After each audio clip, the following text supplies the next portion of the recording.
My goal with this video is to deepen my understanding of why I truly love gaming above everything else. Through this process, I would also implore others to ask themselves why they play and what type of games they gravitate towards. And for those who don't play anything, perhaps I can convince them to start.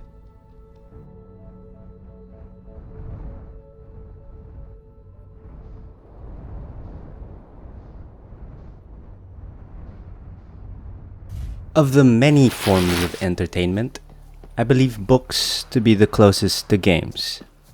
Both require a certain level of initiative from the consumer. I'm not saying that films or television, listening to music, or looking at paintings and the like is a passive activity.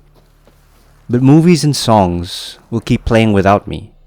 A book comes alive in my mind and doesn't turn a page on its own. I can start up a game, but nothing transpires without my involvement. Books can describe a scene or moment like no other medium can. This is a passage from Return of the King. All about the hills the hosts of Mordor raged. The captains of the west were foundering in the gathering sea. The sun gleamed red, and under the wings of the Nazgul, the shadows of death fell dark upon the earth. Aragorn stood beneath his banner, silent and stern, as one lost in thought of things long past of far away. But his eyes gleamed like stars that shine the brighter as the night deepens. Upon the hilltop stood Gandalf, and he was white and cold, and no shadow fell on him. The onslaught of Mordor broke like a wave on the beleaguered hills, voices roaring like a tide amid the wreck and crash of arms.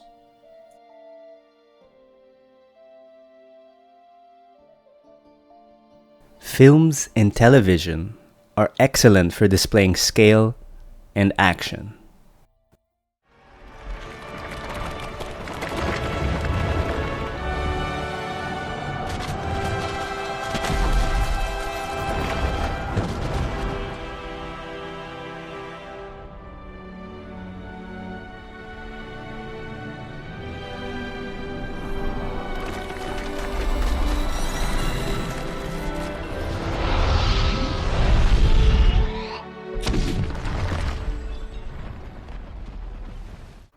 And with all that expressed, there is still one thing that games can do for me that I can't find anywhere else. It can make me the main character.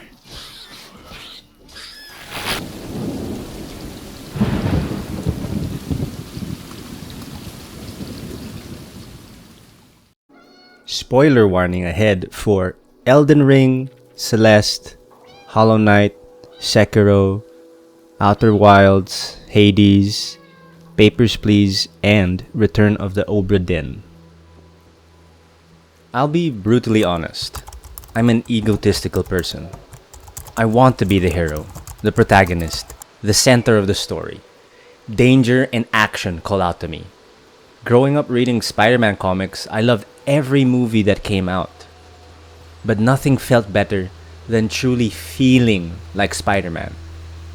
But I don't have Spider-Man on my computer, so here's footage of me as a cat.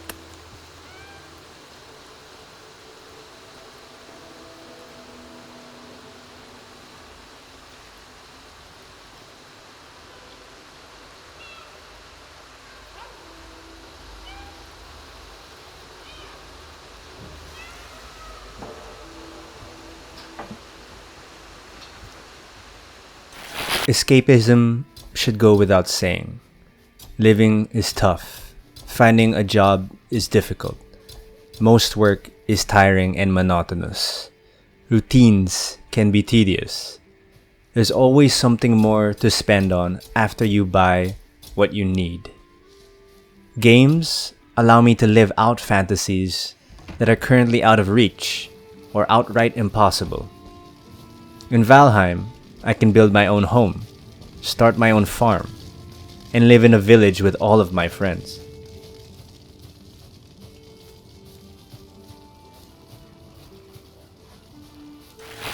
I love to explore, discover, and consistently be awestruck by what I play. I would love to travel the world and see natural and man-made wonders, but it's expensive. From the comfort of my own home, I can witness and marvel at creations born from the imagination of artists.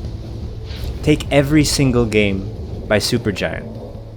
Each one can be used as a convincing example to show that games can be art. Music, gameplay, story, and visuals. They do not miss. Even the menus are beautiful. I'm a massive fan of their work, and Pyre is criminally underrated. And in some ways, I love it more than Hades because it's friggin' fantasy basketball.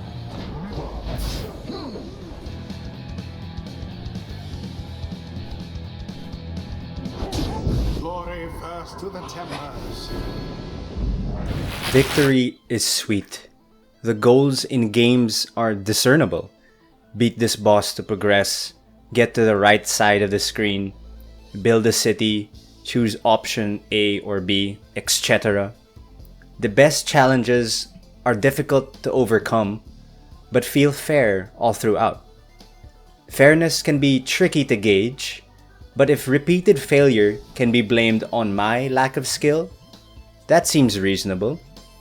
Take this final screen in Celeste's farewell chapter. It's long and appeared impossible on the first hundreds, probably even thousands of attempts. Every simple and advanced technique is used in this sequence.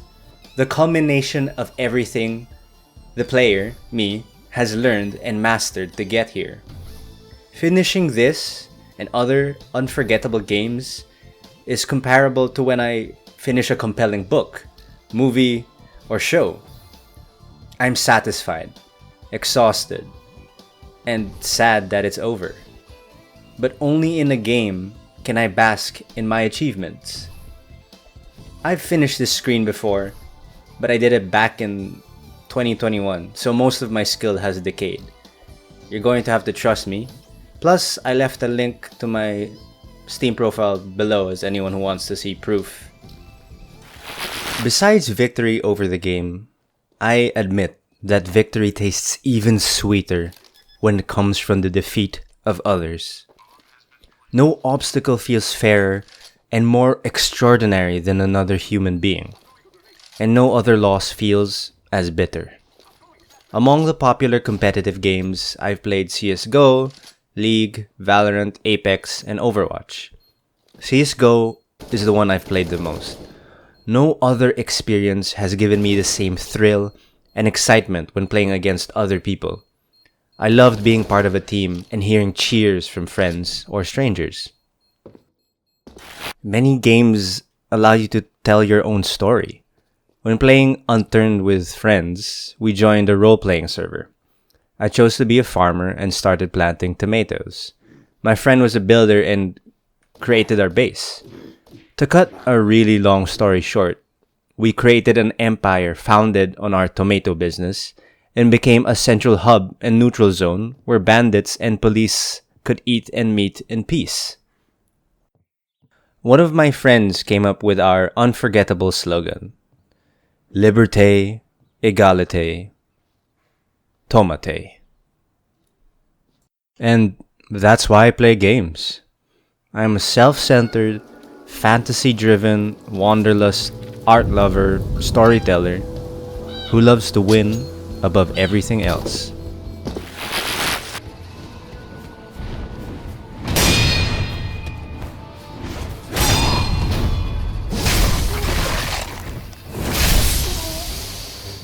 From the games I've mentioned, it becomes clear that I lean toward more action-oriented, character-driven games.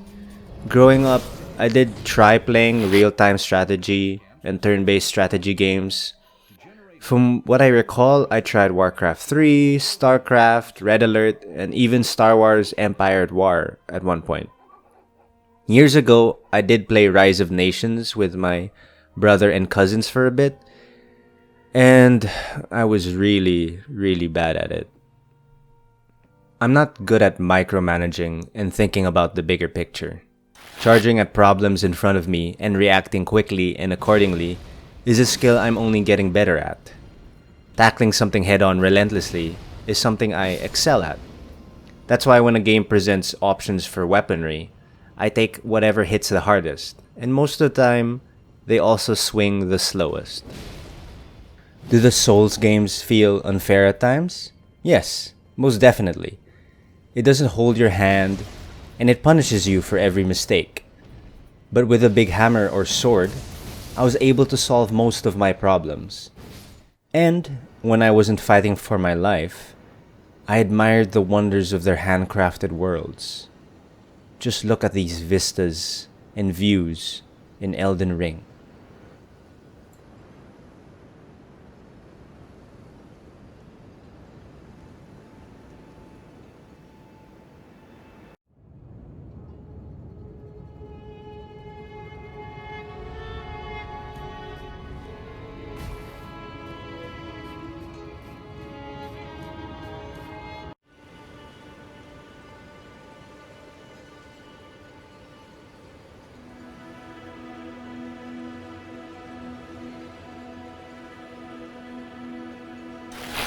Sekiro, much like Celeste, pushed me to the brink.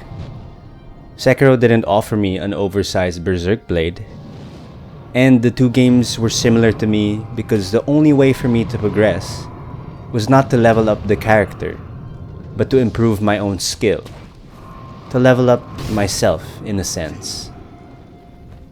And Sekiro has some of the best visuals, but you'll have to fight tooth and nail to see them all. I also enjoy the odd puzzle game here and there. One of my favorite games of all time is Outer Wilds. Where else can you explore a tiny solar system and visit unique planets while uncovering the secrets of lost civilizations? Most of the time, while I played Outer Wilds, it didn't even feel like a puzzle game. There was no exit sign like in Portal. A spaceship was given to me, and the rest I had to figure out on my own. Thanks to the time loop, I could scour the surface and depths of every planet until I knew every single minute detail of it. I could craft theories and test them out.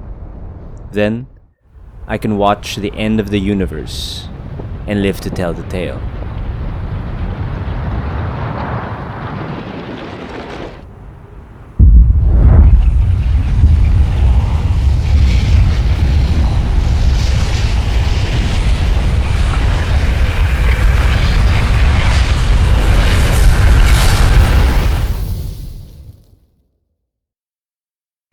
After years of playing games where the map is burdened with stamps and markers, I found that my favorite experiences are the ones where I carve my own path. In Witcher 3, every point of interest is already marked for you. Not much work is done on your part to explore and discover. Don't get me wrong, I loved Witcher, but I don't think I'd ever play it again. I felt like a dog on a leash, only walking to where I was led. In Breath of the Wild and Tears of the Kingdom, your map is relatively barren. Only main quest markers appear and markers of those who gave you a side quest. Many problems come in the form of riddles, and they respect the player enough to figure it out for themselves. Funnily enough, I did end up placing so many stamps on the map that it would look as cluttered as other open world games. The difference is that I positioned them myself and set my own goals. I was finally a dog holding my own leash. I revel in games like Hollow Knight with fun traversal and tight combat. Hollow Nest is a massive world with memorable locations and a deep story if you're willing to put the pieces together. Each area is packed to the brim with charming enemies and characters. My favorite place was the City of Tears and its perpetual rain. Only later did I realize it was constantly pouring because it was built under Blue Lake. Hollow Knight is a good entry point to quickly show some of my favorite game atmospheres and tracks. Here's Hollow Knight and the City of Tears, Outer Wilds and the River,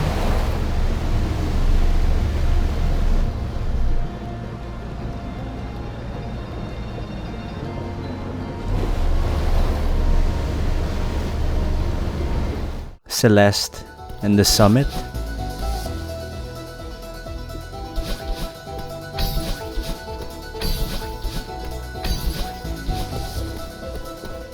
Cuphead and the Botanic Panic,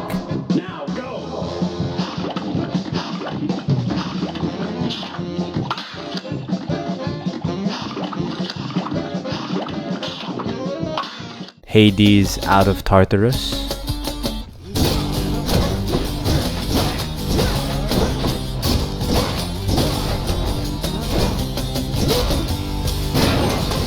and I would love to add more to this list, but I don't want to bloat this video even more with clips from my favorite games. Two other games I'd love to talk about are Papers, Please and Return of the Obra Dinn by Lucas Pope. Both of them are fundamentally different games, but something about their essence feels the same. In both games, you are given a job and have to learn a lot of specific information and details. In Papers, Please, you play an immigration officer, and each day there are new rules about who you can let in, what to inspect, and other procedures you must follow. As the days progress, your job gets increasingly more complicated, and there are multiple endings you can achieve based on your choices. In Return of the Obra Dinn, you aren't making any moral choices. Instead, you are tasked with investigating what happened to the crew of the Obra Dinn. You're given a manifest that lists 60 people, but you don't know their names, roles, or fate. It's up to you to deduce what happened to them by jumping through moments in time. Just like Papers, Please, it starts off simple. Some of the crew members shout other people's names and their jobs. Then in later scenes, a sea monster is throwing people overboard, and you have no idea whether they drowned or were eaten by it. Papers, Please made me learn and memorize fictional locations while handing out temporary passports. I was constantly pressured by people to let them through, while some government officials regularly checked in to make sure I was doing my job right. In Obra Dinn, I had to learn the difference between a midshipman, a topman, and a seaman. During every scene, I checked everyone carefully to see what they were doing and who they were with to discern their roles and their names. There are countless types of games, and people will have vastly different tastes from me. If you still don't like gaming, perhaps you haven't found the right game just yet. No other medium can deliver experiences like games, and indie games these days especially. I grew up in the era of Sega and the very first PlayStation. Games have come a long way, and I can confidently say that my favorite games of all time are mostly from the past decade. I am constantly inspired by the creativity and ingenuity of everyone in this industry, and I hope to make my mark as well. Besides that, I am mostly looking forward to playing more and more games until the end of my days.